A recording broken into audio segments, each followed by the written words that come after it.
ومتعلم على سبيل النجاة. أكو متعلم على سبيل النجاة، أكو نص ومتعلم على سبيل نجاة.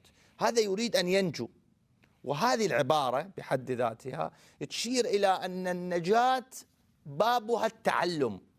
متعلم على سبيل نجاة، يعني حتى ينجو، لأن الإنسان بلا معرفة ما راح ينجو سواء في الدنيا أو في البرزخ أو في يوم القيامة، ما راح ينجو. اللي ما عنده معرفة ما راح ينجو. ولذلك حتى تشوفون إحنا في مرويات المعاد أنه الملكان يسألانه من ربك.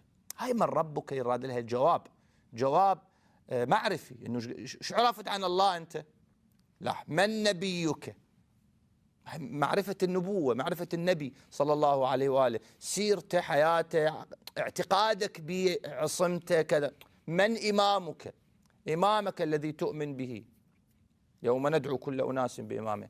بالنتيجة هنا متعلم كي ينجو، هذا يريد يخلص، هذا يريد ينجو، وإلا فالأمر يعني فيه خطر عظيم.